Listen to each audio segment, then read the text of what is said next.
మరణమే ఎడబాటని నీ దేహమే విడవాలని దేవుడు రాసిన శాసనం తెలుసునా?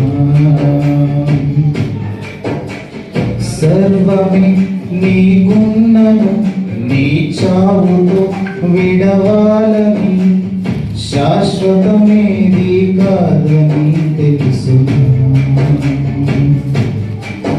మట్టి దేహముపై మమ